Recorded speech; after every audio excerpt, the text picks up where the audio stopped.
बड़ा मंथन। वॉशिंगटन में पिकेक्स माउंटेन परमाणु साइट पर चर्चा। इजरायल ने परमाणु समझौते पर रखी कड़ी शर्तें। ट्रंप ने दी ईरानी परमाणु साइट उड़ाने की धमकी। फ्लोर पर आइए विजय, हम इस फ्लोर पर आएंगे और की ग्राफिक्स पर आएंगे विजय, चैट पर आइए जरा। यहां पर यह बड़ा इंटरेस्टिंग है, अमेरिका और इजरायल की सीक्रेट मीटिंग हुई है, बड़ी खबर। जब यह बात करेंगे विजय तो बगल में वही वाला इसी खबर की ब्रेकिंग रखेंगे, लेकिन जब हम आएंगे की ग्राफिक्स पर तो नेतन्याहू की खबर रखेंगे। वॉशिंगटन में दोनों देशों के शीर्ष अधिकारियों के बीच गुप्त बैठक हुई है। ईरान के underground pickaxe mountain nuclear base पर मंथन है। किसी भी परमाणु समझौते के लिए इजरायल ने सौंपी शर्तें। गुप्त बैठक के बाद ट्रंप ने दी परमाणु साइट पर हमले की धमकी। सीधे चलिए, जनरल पांडे मेरे साथ हैं। सर, फोकस होर्मुज है या फोकस उनकी न्यूक्लियर कैपेबिलिटी है, या इनको समझ में आ गया है कि इन्होंने साइंटिस्ट मार दिए हैं, इन्होंने नतांज उसके इस्फहान इन सब पे हमले कर लिए हैं। ट्रंप ने कह भी चुके हैं ऑब्लिटरेटेड देयर न्यूक्लियर कैपेबिलिटीज, वो इनके आउट ऑफ रीच है। इनकी स्ट्रैटेजी क्या है? What is the war strategy of America? सबसे बड़ी बात है कि अमेरिका से जब उन्होंने स्टार्ट किया था तो एक कुछ प्रिजम्पशन उनके गलत थे, और अभी जो उनकी स्ट्रैटेजी है वो चारों तरफ बिखर गई है।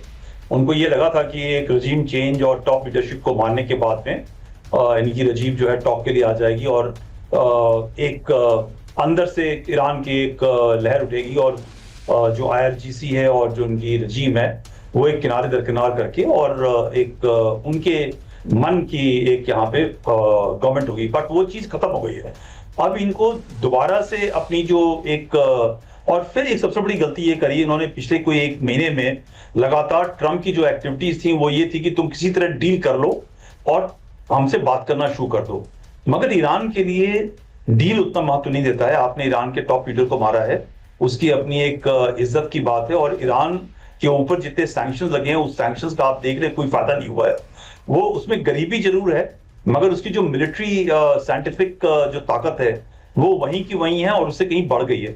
मैं इनकी जो एक यूरेनियम के बारे में बात की, काफी उनका जो इंफ्रास्ट्रक्चर उन्होंने तहस नहस किया है, मगर फिर भी 100% नहीं कर पाए, क्योंकि उनके जो डीप स्ट्राइक बंकर बस्टर्स थे वो कई जगह पर अंदर डीप स्ट्राइक नहीं कर पाए, क्योंकि उनकी जो काबिलियत थी, जब आप इन टैंडम मतलब एक बंकर बस्टर के अंदर से दूसरा डालते हैं तो उसकी जो एक लिमिट है वो 250 फीट जाने की है। मगर ईरान को ये सब चीज पता था, वो 40 साल से इन सब की तैयारी कर रहा था, और आपको मालूम है कि टनल वॉरफेयर के अंदर ईरान और यहाँ के जो लोग हैं वो काफी माहिर हैं, वो उसको 300 फीट के नीचे ले गए हैं। और सर, आपने जो बात बोली है, मैं आपसे यहाँ पर कंसिस्टेंसीज और इनकंसिस्टेंसीज की एक सवाल पूछ रहा हूं हमारे दर्शकों के लिए। निरंतरता, कंसिस्टेंसी कहां पर है? ईरान इस जंग की तैयारी पिछले 40 साल से कर रहा है, उसमें भी इस 30 की तैयारी कर रहा है। पिछले साल जो हमले हुए थे, मतलब पिछले से पिछले साल जो हमले हुए थे, ये तैयारी कर रहा था कि कैसे हमें अपने न्यूक्लियर इंस्टॉलेशंस को प्रोटेक्ट करना है, कैसे मोसाद डिफेंस तैयार करना है। ये कंसिस्टेंसी है। कंसिस्टेंसी मोसाद की है, जो लगातार ईरान की न्यूक्लियर कैपेबिलिटीज पर छद्म युद्ध, गुरिल्ला वॉरफेयर करके स्ट्राइक कर रहा था। इनकंसिस्टेंसी अमेरिकन पॉलिसी में है, जो अभी तक कंसिस्टेंटली ये कहती थी कि हम ईरान पर अटैक नहीं करेंगे, इसीलिए वो कभी इस स्केल ऑफ वॉर के लिए तैयार नहीं थे। एशिया पैसिफिक, अफ्रीका, इसके अलावा साउथ चाइना सी की मैं बात कर रहा हूं, सारी जगह से सारे रिसोर्सेज उन्होंने यहां लगा दिए हैं। सर, अब इस कंसिस्टेंसी और इनकंसिस्टेंसी की फाइट में कौन जीत रहा है? कंसिस्टेंसी तो बड़ी क्लियर कट ईरान की है और इजराइल की है, मगर कंसिस्टेंसी, टोटल इनकंसिस्टेंसी जो है अमेरिका की है। मैं ये नहीं कहूंगा कि उन्होंने पूरी ताकत लगाई है। उन्होंने अभी तक आपको मैं एक छोटा सा एग्जांपल देता हूं। इराक वॉर के अंदर अमेरिका ने तकरीबन 9 से 10 एयरक्राफ्ट कैरियर लगाए थे, यहां पर उन्होंने सिर्फ 2 एयरक्राफ्ट कैरियर लगाए हैं। वहां पर उन्होंने जो पूरी इराकी फौज थी उसकी टॉप लीडरशिप को, उनके लोगों को खरीद लिया था। यहां पर वो काम उन्होंने नहीं किया है। एलाइज उनके साथ में थे इराक के टाइम के अंदर, बिकॉज एक WMD का खतरा था। यहाँ पे एलाइज उनके बरखिलाफ हैं, वो ये कह रहे हैं यूक्रेन के अंदर फोकस करो।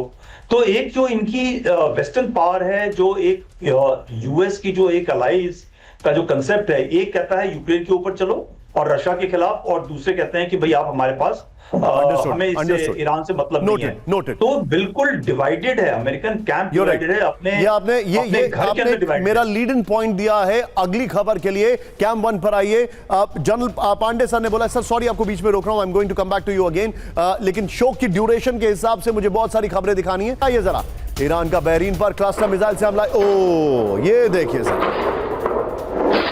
ये देखिए जरा, इन्होंने क्या किया, अपने हाइपरसोनिक मिसाइल में क्लस्टर मिसाइल लगा दिए।